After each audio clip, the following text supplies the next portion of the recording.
prestes a ceder ao desespero, vê-se, de súbito, consolada com palavras de benevolência e animação. Dir-se-ia coexistirem nela dois espíritos, um bom e outro mau, assomando a cada qual a seu modo. Mas, evidentemente, é isso que se dá. Essa moça é a presa de espíritos perversos, que lhe produzem alucinações de toda espécie, e este exemplo de obsessão completa é bem de molde a inspirar maduras reflexões. Inicialmente, distúrbios de todas as sensações e, a seguir, a desordem do eu, a luta da inteligência com os sentidos revoltados, consciência momentânea das ilusões e, depois, a vitória dessas mesmas ilusões, enganamento da vontade, a debater-se com a força que a empolga.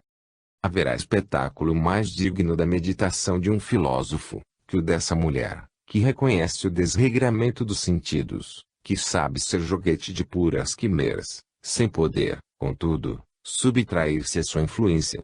100 vezes ludibriada e persuadida de que o será sempre, não deixa, por isso, de fazer o que as vozes lhe ordenam, indo a toda a parte onde elas mandam.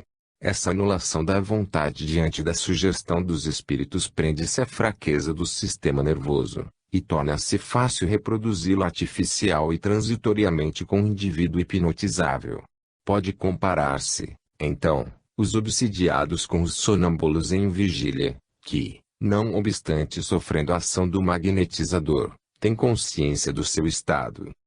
Richetti demonstra, com experiências hoje bem conhecidas, como se podem obter de um sonâmbulo alucinações da vista e do paladar, fazendo-lhe ver alternadamente quadros belos e quadros horríveis, e comentando-os, o que torna mais profunda a impressão alucinatória.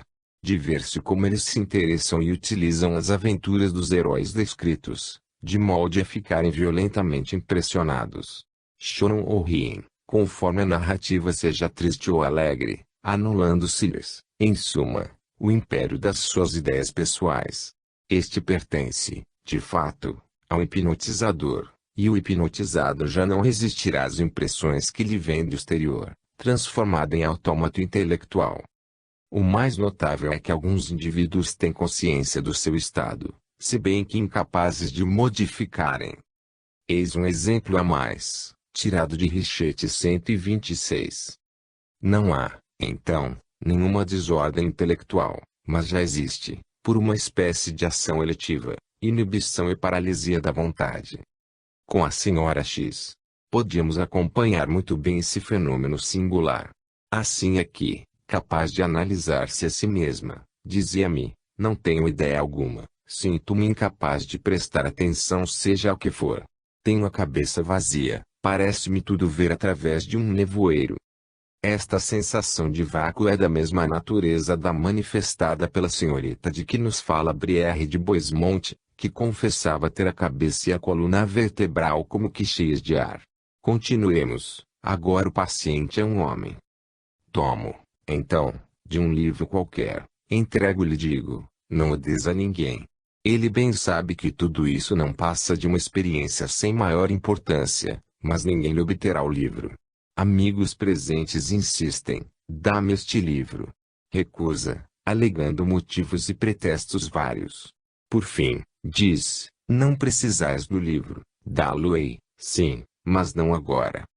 Instado, ainda, e dizendo-se-lhe que a experiência visa, precisamente, avaliar a sua força de vontade para dar o livro, diz que poderia dá-lo, mas não dá.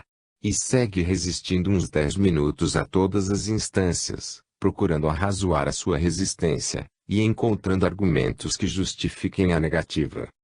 Bruscamente despertado por insuflação, cede logo o livro, dizendo que agora pode querer. Essa experiência é característica.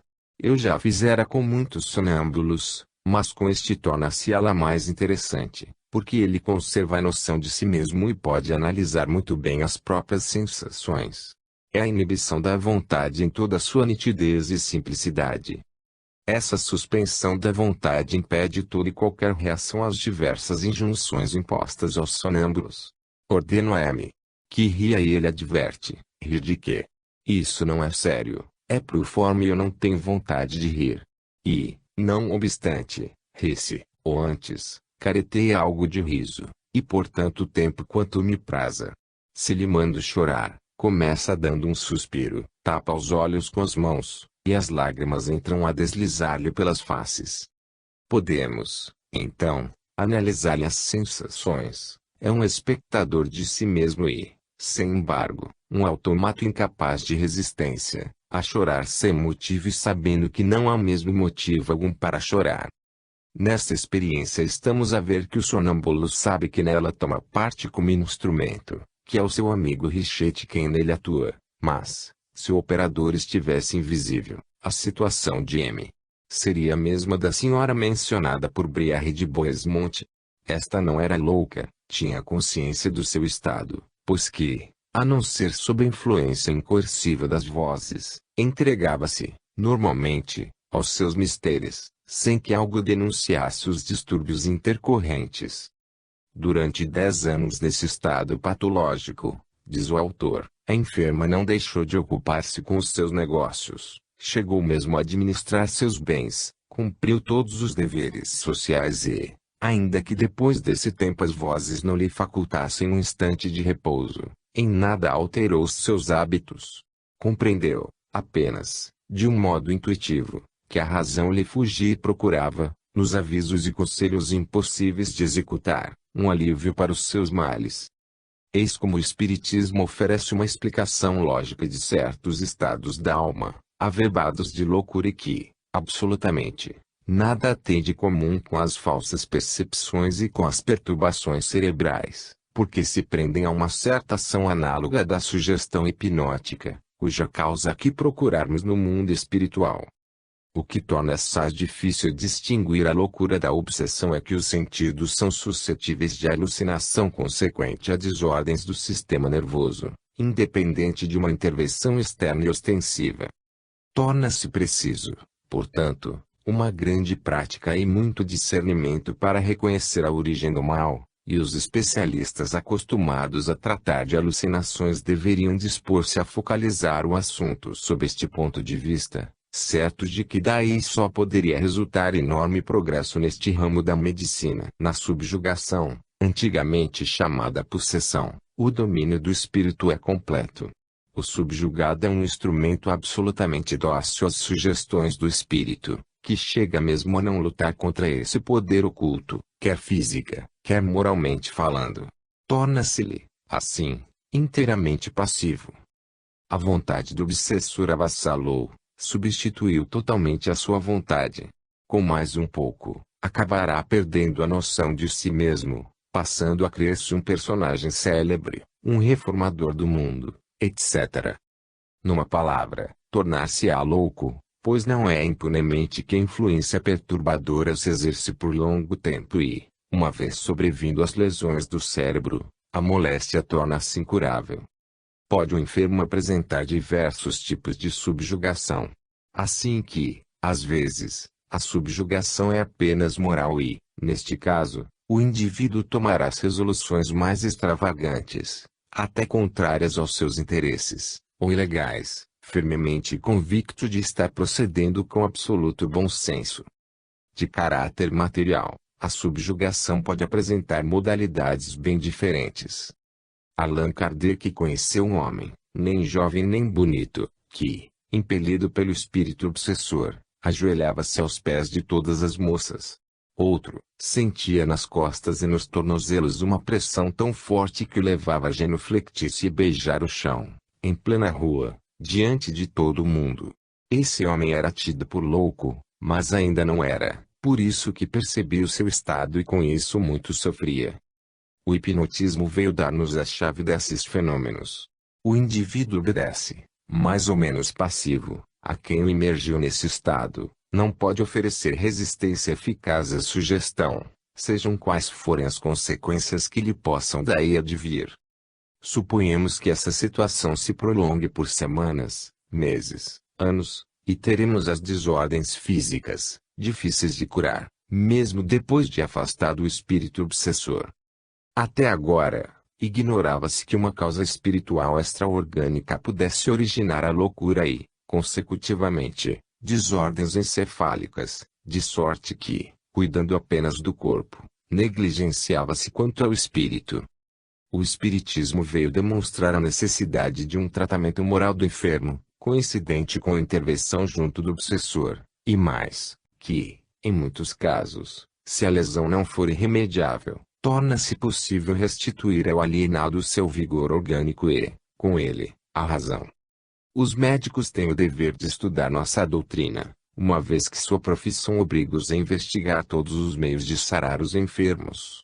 Mais tarde, quando a fenomenologia espírita estiver mais conhecida, muitas formas de loucura, até agora reputadas incuráveis, poderão ceder a uma terapêutica já não sistematicamente materialista. O voluntário abandono a que relegam a causa psíquica da enfermidade é o que faz que a ciência se torne impotente, tantas vezes. Não diremos que se não tenha procurado tratar a loucura do ponto de vista intelectual, o que seria passar atestado de ignorância.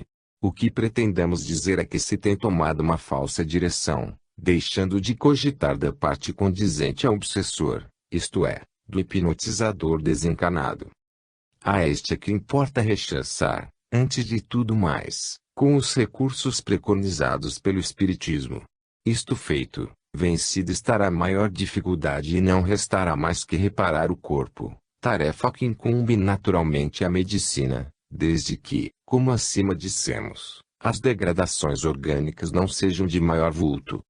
Voltando a tratar da loucura em suas relações com a hereditariedade, é incontestável que, em muitos casos, ela é devida a uma lesão do sistema nervoso e manifesta-se em certas fases da vida, provindo dos pais, por vias hereditárias. Neste caso, não há que presumir se trate de espíritos obsessores.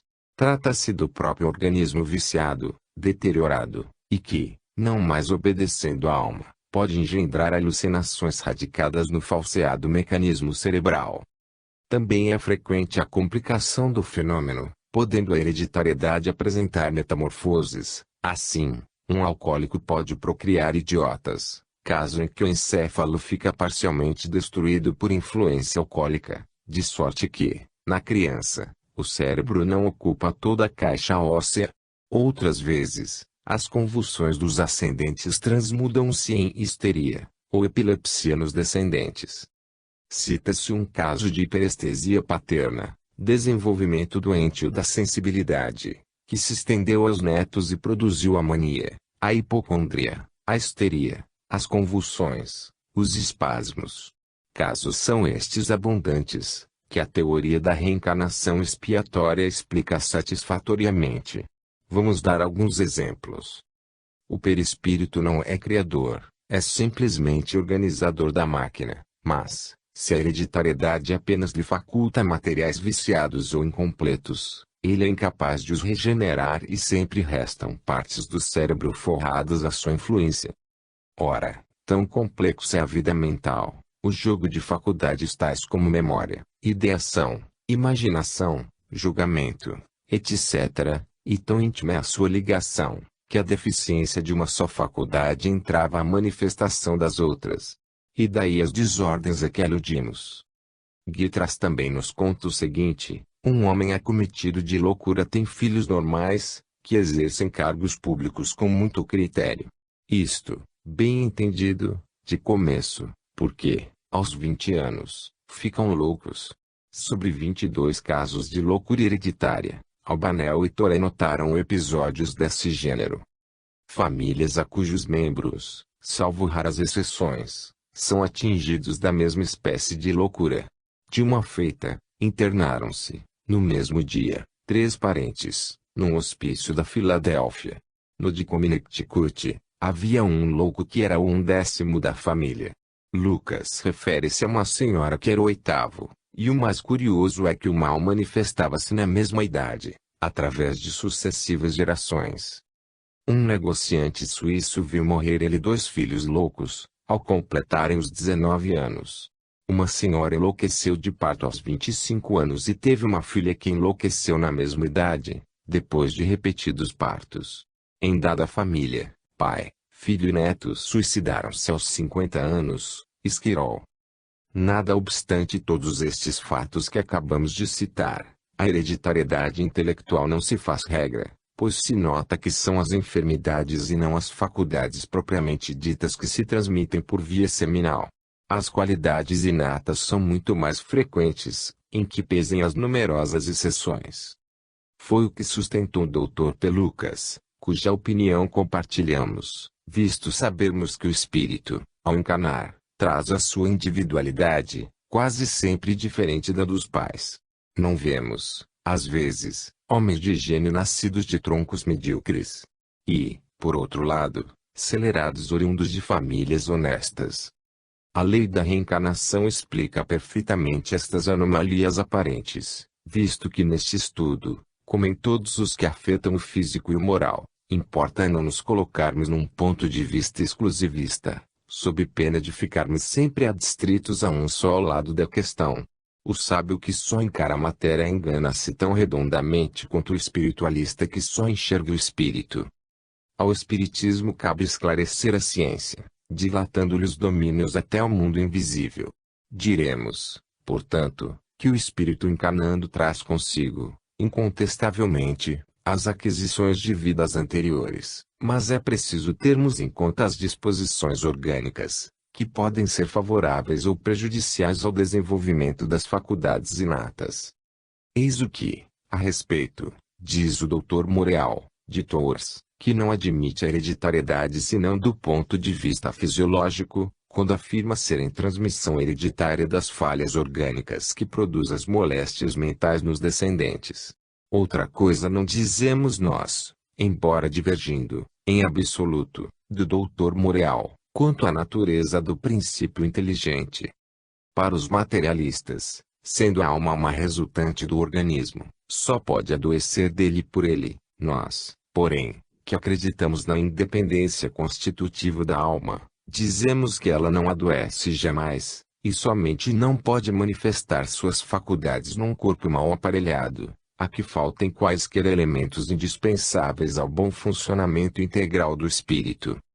Seria o mesmo que pretender que um pianista timbrasse a nota sol num piano a que faltasse, em todas as oitavas, a corda correspondente a esse som. Estamos, pois, com a ciência, no convir que a loucura resulta, as mais das vezes, de uma lesão ou perturbação nervosa, transmissível por hereditariedade, mas nossa explicação do fenômeno difere em absoluto, visto que a alma é uma entidade independente e sobrevivente à morte, qual o demonstra o Espiritismo. Uma citação tomada ao Dr. Moreal fará melhor compreender a nossa divergência. É, diz ele, compreender mal a lei da hereditariedade ou esperar a repetição de fenômenos idênticos em cada nova geração. Houve quem recusasse subordinar as faculdades mentais à hereditariedade, porque pretendiam fossem o caráter e a inteligência dos descendentes exatamente semelhantes aos dos ascendentes, que uma geração fosse cópia da sua predecessora, que pai e filho dessem a impressão da mesma criatura bem-nascida, e percorrendo consecutivamente a mesma via, nas mesmas condições. Mas, não é na identidade das funções, dos fatos orgânicos ou das faculdades intelectuais que importa procurar a aplicação da lei de hereditariedade. É, sim, na fonte mesma da organização, é na constituição íntima. Uma família cujo chefe morreu louco, epiléptico, não se compõe de loucos e epilépticos, mas os filhos podem sair idiotas, paralíticos, escrofulosos. O que o pai transmitiu não foi a loucura, mas o vício de sua constituição, que vai aflorar sob formas diferentes, pela histeria, epilepsia, escrofulose, raquitismo. Assim é que se deve entender a transmissão hereditária. Eis um outro testemunho, a confirmar o do Dr. Moreal. Referindo seus jovens reclusos das casas de correção, o Dr. Legrand do Sauli mostra-nos toda uma categoria de criaturas rixentas, irritadiças, violentas, nada inteligentes, refratárias a qualquer princípio de honestidade, indisciplinadas e incorrigíveis. Quem foram, porém, seus pais? Foram valitudinários, ou consanguíneos, alcoólatras, epilépticos, alienados, ou foram, o que é mais comum, filhos de um pai ignorado e de mãe raquítica, histérica, prostituída ou prostituta. Fatos são estes que evidenciam o papel e a importância do corpo nos casos de anormalidade. Eles nos elucidam e facilitam compreender por que tal ou qual criança apresenta pendores para a loucura, mas, em absoluto, não destroem a lei da reencarnação e a identidade do ser que vem encarnar-se. Ao demais, a observação estabelece, de modo direto, que a hereditariedade intelectual não é o que se dá, e que, sempre e por toda parte, o que é apenas transmissão dos caracteres físicos. Firmemo-nos bem neste ponto tão importante para nós outros.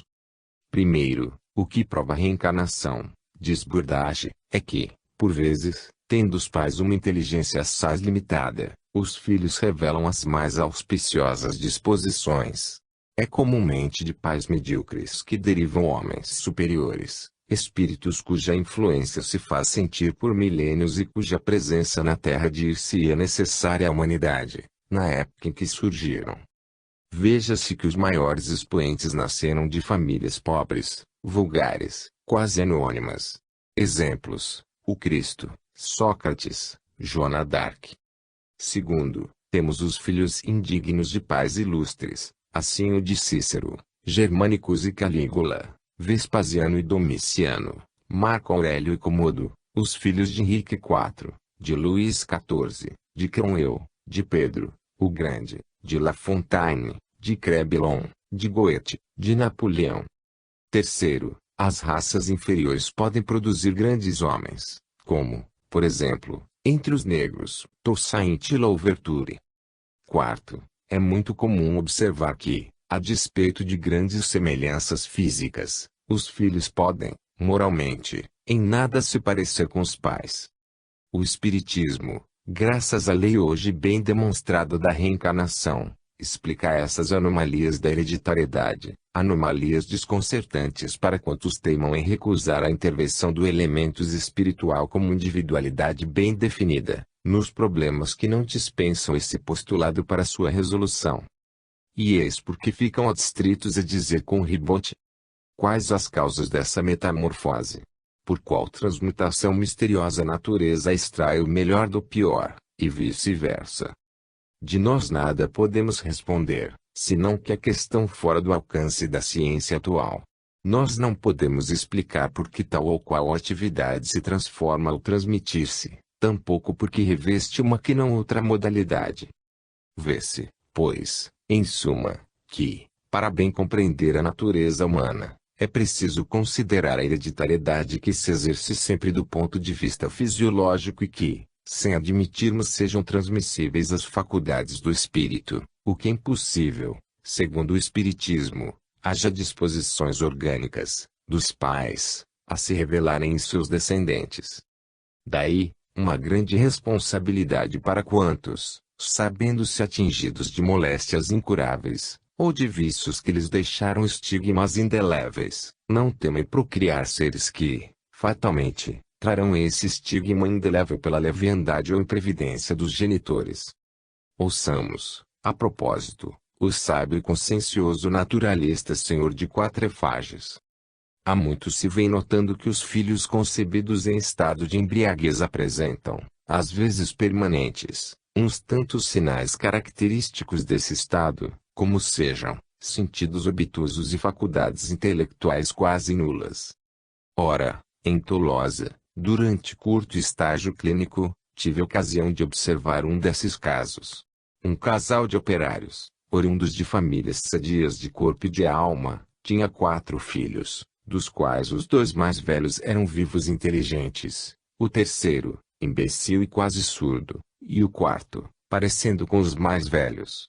Informações recolhidas da genitora, a quem muito afligia a condição do terceiro, permitiram-me saber que lhe foram concebidos estando o pai embriagado. Este caso, por si só, teria pouco ou nenhuma significação, mas, aditado aos divulgados por Lucas, Morel, etc., tem uma grande importância. Não há como alcoolismo para produzir esses tristes resultados e, sem querer alongar o assunto, pensamos ter tido o suficiente para que se compreenda a gravidade inerente a essas questões tão delicadas. As disposições orgânicas herdadas são, por conseguinte, vantajosas ou nefastas, e o espírito, que se encarna de acordo com o seu grau de progresso, submete-se a uma família ou escolhe a que lhe permita realizar, na Terra, as suas aspirações. Se deve cultivar a ciência, a arte ou as letras, as afinidades perispirituais levá-lo-ão, de preferência, aos centros onde se apuram essas atividades. Se, ao invés, precisa sofrer para depurar-se, será atraído para famílias nas quais as tendências hereditárias manifestam-se intensamente, fazendo, assim, da vida terrena uma provação dolorosa. Desse modo se explicam as enfermidades terríveis que parecem assaltar arbitrariamente umas tantas famílias e que levariam a duvidar da justiça divina, se o Espiritismo não aclarasse o porquê da aparente iniquidade. Resumo. No momento de encarnar, o perispírito une-se, molécula a molécula, à matéria do germe.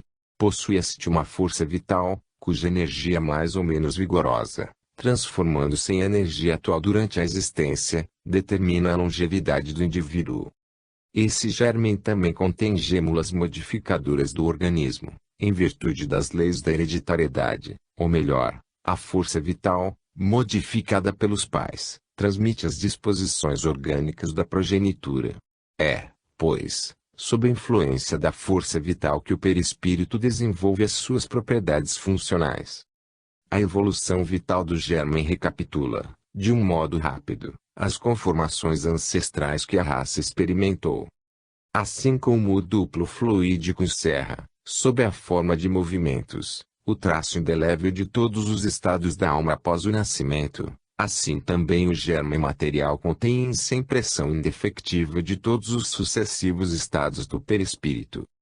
A ideia diretriz que determina a forma está, por conseguinte, contida no fluido vital, e o perispírito, dele se impregnando, nele se transfundindo, a ele unindo-se intimamente, materializa-se o bastante para tornar-se o diretor, o regulador, o suporte da energia vital modificada pela hereditariedade.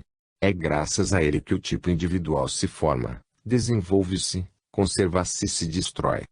Eis porque o perispírito é decalque ideal do corpo, a rede fluídica estável através da qual passa a torrente de matéria flutuante, que a cada instante destrói e reconstrói todo o organismo. É o perispírito que o espírito deve à conservação de sua identidade física e moral, visto ser possível ligar o tão profundo quão persistente sentido do ego à matéria em constante renovação. O que torna essa força invencível com a certeza de sermos sempre nós mesmos, desde que nascemos, até a morte, é a memória. Ora, as moléculas do corpo renovam-se, foram em todos nós renovadas milhares de vezes no curso da vida, e, assim sendo, ela, a memória, visto que só ela persiste, não pode ver-se como propriedade do que é de si mesmo instável, isto é, a matéria. A memória é atributo do invariável, do invólucro fluídico, o perispírito. Também verificamos no homem instintos específicos, ou seja, privativos da raça. É coisa que não nos deve surpreender, visto que a alma, com o seu invólucro, não atinge o período humano senão quando apta para dirigir um corpo humano. Portanto, os instintos primordiais são os mesmos para todos, mas, outros há, individuais, que dependem dos progressos particulares, realizados de maneira autônoma, de sorte que a reação aos estímulos exteriores varia conforme a natureza particular de cada um. A transmissão dos pendores orgânicos permite-nos compreender porque os espíritos encarnam antes nuns que noutros meios, é que eles buscam os elementos adequados ao desenvolvimento de tais ou quais faculdades. As afinidades fluídicas têm, portanto, grande importância no ato do nascimento. Se, igualmente, admitirmos a evolução por grupos, teremos demonstrado que os espíritos não podem encarnar onde desejam. Um selvagem, cujo desenvolvimento intelectual e moral seja muito inferior à média atingida nos povos civilizados, não poderá acolher aí um corpo físico, já que suas afinidades constrangem-no a regressar ao seu ambiente, até que tenha progredido o bastante para harmonizar o invólucro fluídico com um meio mais elevado. Todos os seres evoluem por gradações insensíveis, por transições imperceptíveis, mas, Se quisermos avaliar o caminho percorrido, basta comparar os extremos de uma série, o selvagem e o homem civilizado, para vermos a diferença que separa o homem contemporâneo do seu ancestral quaternário. Temos visto que as disposições mórbidas são transmissíveis e que, não sendo o espírito engendrado pelos genitores, nem por isso deixa de ser coagido, no exercício de suas faculdades, à mercê de uma organização defeituosa. É uma das mais dolorosas provações. Sucede, às vezes, que a loucura não é real, não se radica no organismo, é produzida por espíritos obsessores, cuja influência vai da obsessão à subjugação. Nestes casos é que podemos considerar o espiritismo um benefício social. Ele pode ir ao encontro de milhares de criaturas, pobres vítimas enclausuradas nos manicômios, e que, de simples obsidiados que são, acabam realmente loucos, quando atirados a tais ambientes. Capítulo 6. O Universo. Religiões e filosofias que na Terra se têm sucedido sempre estiveram estreitamente ligadas e adstritas aos conhecimentos humanos do tempo em que foram concebidas. No cristianismo é fácil encontrarmos o traço das falsas ideias cosmogônicas da época romana. A Terra era o centro do universo e nada do que pudesse existir fora criado senão para a Terra. Os progressos da ciência, contudo, têm modificado muito esse conceito. De fato, sabe-se hoje que a nossa Terra não passa de pequeno planeta caudatário do sistema solar e que mundos outros, em profusão, estendem-se por todas as regiões do espaço, bem como que o universo é infinito em todas as direções. Estas verdades atingiram fundos velhos dogmas e libertaram o espírito humano com lhe dar uma noção mais elevada do poder eterno que preside as evoluções do cosmo. Elevando-se acima das concepções antropomórficas, o homem entreviu o incriado e já se permite sondar todos os mistérios, sem temer ser castigado por sua ousadia. Foi a lente astronômica o primeiro aparelho que revelou a nossa verdadeira posição no universo, por demonstrar que os outros planetas são astros como a Terra. Sua forma, constituição, seus movimentos, são semelhantes aos do nosso globo e, portanto, nossos irmãos do infinito. Galileu mostrou que, em vez de pontos luminosos, há terras do céu, com os seus continentes, atmosferas e satélites, tal como aqui mesmo. Maravilhosa descoberta! Se esses mundos apresentam características tão semelhantes às nossas, é força concluir que tenham tido a mesma origem, e as fases por nós percorridas hão de ser as que eles percorreram, ou hajam de percorrer. Descartes, chamando a Terra um sol encrostado, já tinha pressentido essa grande verdade.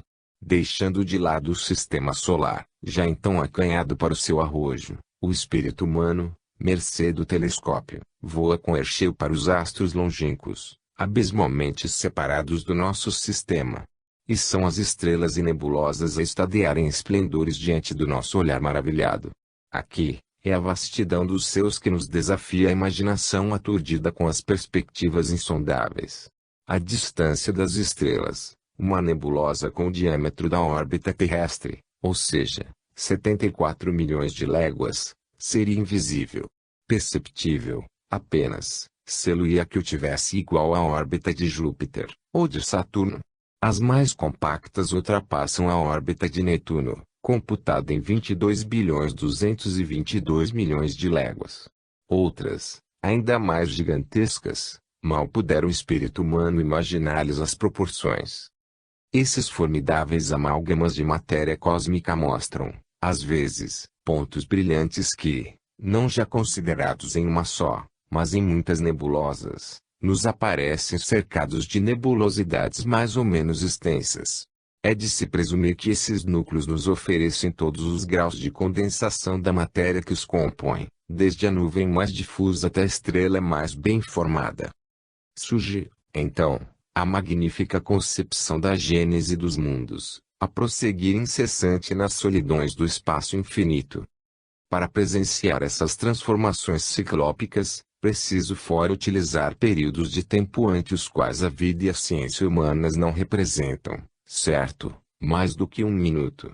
Considerando, porém, uma série de astros em todos os graus de transformações, A ciência imita o naturalista, que, ao percorrer uma floresta, examina as árvores da mesma essência em diversas fases de crescimento, e infere das suas observações o ciclo que a planta percorreu nas diversas épocas de sua existência.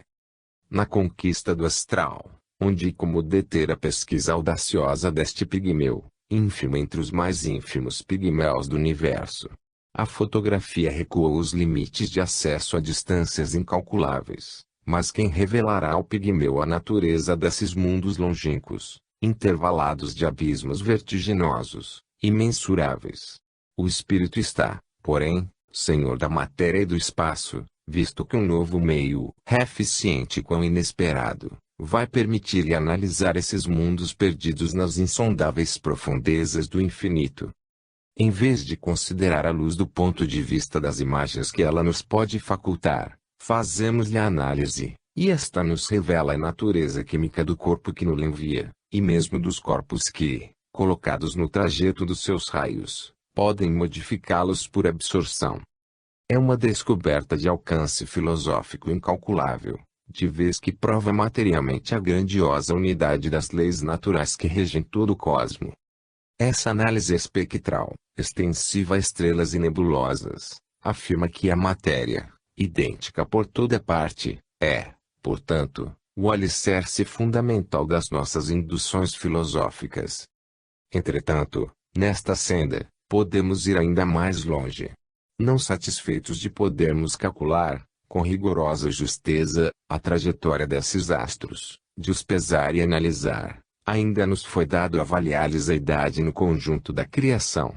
Possível, então, decifrar os maravilhosos hieróglifos dessa imagem prismática, que nos mostra o conjunto dos raios de um astro e permite separá-los, classificá-los, ordená-los, segundo a sua composição química, o seu movimento e a sua temperatura. 131. Se o corpo fosse simplesmente aquecido, sem ser levado à incandescência, o seu espectro advertir-nos-ia dessa circunstância, por esses raios que nos dão a sensação luminosa. Mas, desde que a incandescência se produz, os raios luminosos e fotográficos aparecem. Mais ativada a incandescência, mais se enriquece o espectro no campo violeta, que é sempre indício de alta temperatura. Que mais se elevasse essa temperatura, o violeta e os raios invisíveis que o acompanham tornar-se-ia mais abundantes. Pode mesmo conceber-se, por uma espécie de abstração, um corpo levado a tal temperatura que já não emitisse mais que esses raios invisíveis, situados além do violeta, que a vista não mais perceberia e só reveláveis pela fotografia, pela fluorescência ou pelos aparelhos termoscópicos. 132. Sabemos, assim, que as estrelas mais aquecidas são as mais novas e poderemos classificá-las pela sua idade. Existem astros em todos os graus de evolução, desde os sóis mortos até os que ainda não entraram em atividade. Que dizer desses mundos que, qual o nosso, mas não são que satélites de sóis 1000 vezes maiores e poderosos? Descobriu-se, diz o Pi. Sekshi, que Sirius tem, efetivamente, um satélite difícil de ser entrevisto, porque está imerso na radiação do astro principal. Contudo, puderam achá-lo e medi-lo, graças aos possantes telescópios modernos. Se consideramos, por um momento, as consequências físicas da multiplicidade desses sistemas luminosos e dos astros apagados que os acompanham, logo a surpresa nos empolga. Num sistema de grande excentricidade, como o da Alpa do Centauro, os planetas devem ser aquecidos ora por dois sóis muito vizinhos, ora por um só muito próximo e outro muito afastado. Junte-se a isso que as estrelas duplas muitas vezes apresentam de matizes variados e complementares, e teremos que ainda o mais imaginoso dos poetas seria incapaz de exprimir as fases de um dia clarado por um sol vermelho, de uma noite com revérberos de sol verde, de outro dia banhado por dois sóis de cores diferentes e rivais no brilho, de uma noite a preceder-se de aurifúgio do crepúsculo, e seguida de azulina aurora. 133. Calculados, como foram, os movimentos desses astros do maravilhosas cambiantes, temos, hoje, por certo, que a lei de atração não vige apenas para o nosso orbe, mas para todos os ocupantes do espaço infinito. 134. Sábios houve que presumiram o fim do universo. Estribando-se nas leis de conservação da energia, eles demonstraram que todas as transformações que se operam num sistema fechado, qual o formado pelo Sol com os planetas que lhe gravitam em torno, têm por fim transformar a energia potencial em atual, ou seja, produzir uma temperatura igual em todas as partes integrantes do sistema. Se a vida deriva, o que é certo, de um determinado grau de temperatura, depreende-se que, extinguindo-se o Sol, é indubitável que a vida desaparecerá da Terra e dos planetas. Mas nós não sabemos ainda qual momento em que haja de verificar-se esse fenômeno. As experiências mais perfeitas, os cálculos mais autorizados, não permitiram verificar, desde que se entrou a observar o Sol, qualquer diminuição apreciável da sua energia. Mas, em suma, admitamos que, ao fim de tempos incalculáveis, o foco radiante vai esfriar-se, apagar-se, morrer. Será certo mesmo que, daí por diante, não haja mais possibilidade de vida? Ninguém poderia afirmá-lo, ainda que o Sol fosse fixo, e muito menos sendo móvel, a deslocar-se para a constelação de Hércules com a velocidade de 111 milhões de léguas por ano. E ninguém poderá dizer que, decorridos períodos assim milenários, a lhe esgotarem a energia, não venha ele a encontrar-se numa região sideral, onde outro Sol possa fornecer-lhe o que nos deu, isto é, o calor, a luz, a vida. Mas, mesmo supondo que todo o nosso sistema solar pudesse ser atingido de morte, lícito não fora presumir tivesse o universo a mesma sorte. A verdade acidental para um sistema fechado não pode generalizar-se ao infinito. Nós ignoramos totalmente se o poder organizador, que faz evoluir a matéria, tem fixado limites às suas manifestações. Tudo, ao contrário, nos induz a crer na eternidade do movimento e da vida. As descobertas astronômicas atestam que a matéria existe em todos os graus de condensação e que, muito antes da formação da Terra, as estrelas já fulgiam no firmamento. Os sistemas que agora começam hão de existir, ainda em plena atividade, quando na Terra se haja de extinguir o último dos olhares humanos. Cremos, portanto, na eternidade do universo e nas manifestações criadoras a se desdobrarem ao infinito, no tempo e no espaço. A matéria e o espírito. Não conhecemos a matéria, substancialmente, em si mesma, tal como se dá com a força ou espírito, que apenas podemos perceber em suas mútuas relações. Eis porque não podemos formular uma teoria completa, abrangendo todos os fenômenos sucessivos. Não nos é dado saber se uma dessas realidades engendrou as outras por via evolutiva. Os filósofos, conformes com as suas tendências espirituais, deram ascendente de prioridade a uma ou a outra, mas, de qualquer forma, esbarraram todos com dificuldades lógicas intransponíveis. Se admitirmos que a força é uma maneira de ser, um aspecto da matéria, não haverá mais do que dois elementos distintos no universo, matéria e espírito, irredutíveis entre si. O que caracteriza essencialmente o espírito é a consciência, isto é, o eu, mediante o qual ele se distingue do que não está nele, isto é, da matéria. Desde as primeiras manifestações vitais, o eu evidencia a sua existência reagindo, espontaneamente, a uma excitação exterior. No mundo inorgânico tudo é cego, passivo, fatal, jamais se verifica progresso, não há mais que mudanças de estados, as quais em nada modificam a natureza íntima da substância. No ser inteligente há aumento de poder, desenvolvimento de faculdade latente, eclosão do ser, a traduzir-se por exaltação íntima do indivíduo. As modalidades da matéria ou da força movimentam-se num ciclo fechado, o ciclo das transformações. Elas podem mover-se umas nas outras, substituírem-se alternadamente por mudanças na frequência, na amplitude ou na direção dos movimentos vibratórios. A alma, essa, é una, e cada essência espiritual é individual, é pessoal. Nenhuma alma pode transmutar-se noutra, substituir outra. Portanto, uma unidade irredutível, que tem a existência em si. suas faculdades, posto que semelhantes às das outras almas, têm, contudo, um desenvolvimento próprio, peculiar. Para a alma, há progresso, modificação íntima, ascensão, sem retorno possível a um estado menos desenvolvido. Esse progresso manifesta-se por um poder sempre crescente sobre o não-eu, isto é, a matéria. Já vimos como se pode compreender a evolução espiritual do tempo, engendrando formas materiais, cada vez mais perfeitas, e agora vamos sumariar o conjunto desses conhecimentos, partindo da matéria primordial. A evolução cósmica. Estudando a matéria através dos seus diferentes estados físicos, sabemos que ela vai se rarefazendo à proporção que a formos passando do estado sólido ou gasoso. Chegada a este estado, as moléculas adquirem grande instabilidade, porque animadas de movimento rotativo extremamente rápido, e de outro movimento retilíneo em todas as direções. Este último resulta do choque mesmo das moléculas animadas do movimento rotatório, que é, com efeito, a força viva, armazenada e capaz de engendrar todos os demais movimentos. Representa, portanto, a soma de trabalho disponível, isto é, energia.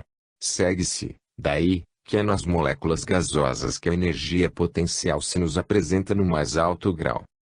De fato, a natureza mostra-nos que a matéria nebulosa afeta, implica um estado de grande rarefação. Supuséssemos toda a matéria do sistema solar uniformemente repartida no espaço esférico abrangido pela órbita de Netuno, e teríamos uma nebulosa gasosa, homogênea, 400 milhões de vezes menos densa do que o hidrogênio à pressão ordinária, que pesa por si mesmo 14 vezes menos que o ar. 135. Nesse estado, a matéria deve ser ultrarradiante, apresentando todos os caracteres da energia. Nem por isso deveremos considerá-la sob a sua forma primordial, de vez que ainda tem peso.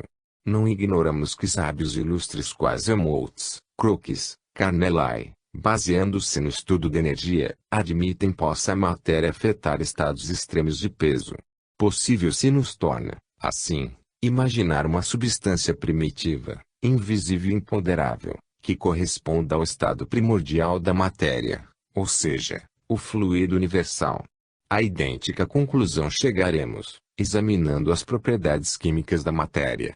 Trata-se, pois, de uma indução muito legítima e de inteiro acordo com as descobertas e tendências da ciência contemporânea. Isto posto, é possível compreender que todos os fenômenos físicos da formação de um planeta dependem de condensações sucessivas, cada vez mais completas, do fluido universal. A matéria, sob sua forma primitiva, ocupa a extensão infinita. Ela existe em todos os graus de rarefação, desde o estado inicial ao de materialidade visível e ponderável. O éter dos físicos não é senão modalidade já bastante distanciada da matéria universal. Ensinam os espíritos que esses estados diferenciais de rarefação representam o que denominamos fluidos e existem em grandes números, tão diferentes por suas propriedades quanto para nós o são os estados da matéria. É no estudo desses fluidos que vamos encontrar a explicação de inúmeros fenômenos cuja causa atualmente nos escapa. Prosseguindo a condensação da matéria única, o movimento atômico, que se mantinha no seu potencial máximo, vai diminuindo e dando ensejo ao surgimento de múltiplas manifestações da energia que chamamos forças naturais. Depois, diminuindo sempre de amplitude o movimento original, a rarefação primitiva torna-se menor e aparece-nos a matéria nessas tênues nebulosidades, que ocupam no espaço infinito regiões determinadas, nas quais se hão de desenvolver os mundos do futuro. Quem, no entanto, poderia calcular a série de séculos necessários à formação desses mundos? Para que o espírito pudesse ter uma ideia a esse respeito, precisas-lhe serem unidades tais de tempo, que, tomado o período de desenvolvimento e transformações do nosso globo, nem assim chegaríamos a um resultado. A propósito, a astronomia fornece-nos alguns dados positivos. Sabemos como a matéria cósmica se concentra lentamente para o seu centro. A queda de todos os átomos para o centro de atração desenvolve um grande calor, ao mesmo passo que a nebulosa toma um movimento de rotação circular, formando zonas girantes, de velocidades desiguais, segundo o seu maior ou menor afastamento do centro. Cada um desses anéis condensar-se-á para formar uma pequena nebulosa, rodando no sentido da nebulosa integral e em torno do seu centro particular. À medida que a concentração molecular for aumentando, o calor engendrado irá produzindo sóis que iluminarão a noite profunda. Se examinamos um desses mundos secundários, como a Terra, por exemplo, chegamos a reconstituir a sua história sideral. Temos, de princípio, uma estrela branca e fulgurante qual Sirius, muito quente, e onde a matéria ponderável começa a diferenciar-se, dando nascimento ao mais leve de todos os corpos, o hidrogênio. Durante muito tempo, esse novo mundo lançará radiações luminescentes em todas as direções do espaço, até que, diminuindo-lhe o calor, ou seja, tornando-se o movimento vibratório menos intenso, se ensejam outras condensações. A sua luz tornar-se-á amarela como a solar, e possível será o aparecimento sucessivo dos diferentes metais que aqui existem. Por fim, os metalóides e as combinações dos metais entre si poderão verificar-se, e a luz já será de um vermelho vivo, a sombrear-se de mais a mais, até extinguir-se de todo. Completa-se, nesse instante, a diferenciação, em temperatura decrescente. As diversas condensações tomaram posições de equilíbrio estável, não mais suscetível de modificar-se. Estão, assim, engendrados os corpos simples. Disso não se deve concluir que esse decréscimo de temperatura possa, de qualquer modo, comparar-se ao que hoje persiste.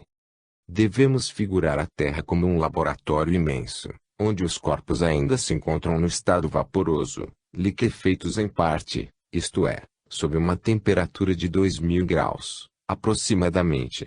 Apenas uma leve camada de escória reveste o enorme braseiro ígneo.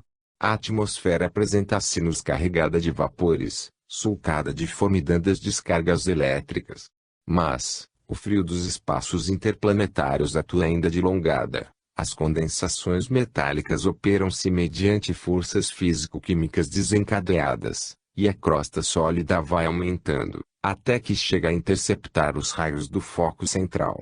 Já, então, os vapores aquosos ter-se-ão condensado e todo o globo apresenta-se coberto pelas águas. Durante essa fase, nascerá a Lua, destacada da nebulosa terrestre pela rapidez do movimento de rotação, muito mais célere que o atual. É no seio tépido dos mares primitivos, sob a ação da luz, do calor e de uma pressão hoje difícil, se não impossível de reproduzir-se, que se formou essa massa viscosa chamada protoplasma, primeira manifestação da vida inteligente, que deve desenvolver-se progressiva e paralelamente, e produzir a inumerável multidão de formas vegetais e animais, para chegar, após uma série de séculos ou milênios, à obra tão pacientemente perseguida, a aparição do ser consciente, o homem. A evolução terrestre. Não encerrando os terrenos primitivos qualquer traço de matéria organizada, temos por certo que a vida surgiu na Terra em um dado momento. Vimos que ela, a vida, não é mais que uma modificação da energia, a preludiar-se naturalmente na construção geométrica dos cristais que se organizam, reparam as fraturas e reproduzem-se acidentalmente, quando, cindidos por uma força exterior, se mergulha em água a mãe a parte lascada. Essa matéria, porém, é inerte, desprovida de espontaneidade, torna-se-lhe necessária a adjunção do princípio intelectual para poder animar-se. É um problema que fica resolvido com o protoplasma. Não há individualidade nessas massas gelatinosas, moles, viscosas, que tomam indiferentemente todas as formas, mas, logo que se opera uma condensação na massa, como sucedeu com as nebulosas, essa condensação chama-se núcleo. Depois, o protoplasma reveste-se de uma camada mais densa e é o começo do invólucro membranoso. A partir desse momento, está o ser vivo constituído, é a célula que há de ser molécula vital, de que se formam todos os seres organizados. Animais ou vegetais, do mais simples ao mais complexo, não passam de associação de células mais ou menos diferenciadas. Todo o trabalho futuro consistirá nesse agrupamento, e os meios utilizados pela natureza para variar a sua obra primitiva são bem simples, resumem-se em duas proposições: seleção natural, ou, melhor dito, luta pela vida, e influência do meio, cuja ação é enérgica para variar as formas, alimentação e os instintos. Os primeiros habitantes dos mares laurentianos são, portanto, células albuminoides, microzimas, moneras, amebas, cujas primeiras associações irão formar essas algas que tapeçam o fundo dos mares.